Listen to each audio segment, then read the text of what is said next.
पिशोरसह परिसरात कालपासून जोरदार पावसाने अक्षरशः झोडपून काढले। घराघरात पाणी घुसले। ऐन दिवाळी दसऱ्याच्या मुख्य सणांच्या तोंडावर शेतकऱ्याच्या हातातोंडाशी आलेला घास हिरावून घेतला तर जोरदार पावसाने शेतजमीन खरडून गेली आहे। त्यामुळे शेतकरी आर्थिक संकटात सापडला असून हवालदिल झाला आहे।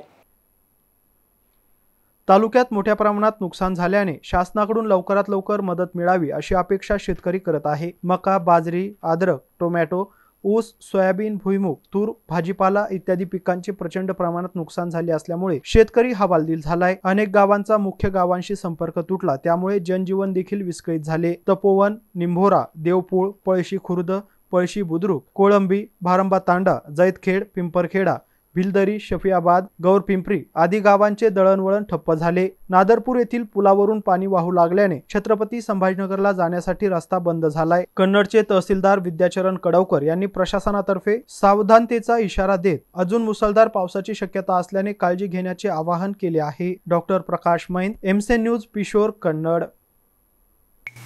ओके, नमस्कार, मी विद्याचरण कडवकर, तहसीलदार कन्नड।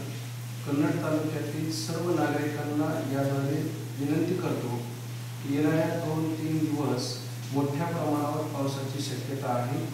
आज रात्री सुद्धा तालुक्यामध्ये मोठ्या प्रमाणावर मुसळधार पाऊस पडण्याची शक्यता आहे। माझी सर्वांना विनंती आहे की आपण सर्वजण या गोष्टीकडे जागरूक राहावे। आपली काही गुरेढोरे, जनावरे असतील तर नदी पात्राकडे जाऊ देऊ नये।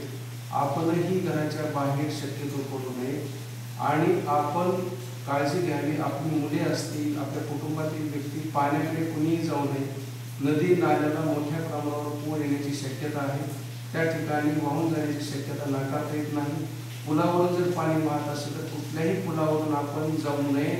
जरी पाणी कमी वाटत असेल तरी पुलाला खड्डे पडत आहेत आणि त्यामध्ये पाय पडून तो जाऊन त्या ठिकाणी खाली पडत आहे आणि म्हणून आपण सर्वांनी आपल्या जीवाची काळजी घ्यावी एवढे नम्र आवाहन करतो। येथे 3 दिवस आपण सर्वांनी काळजी घ्यायची आहे। धन्यवाद।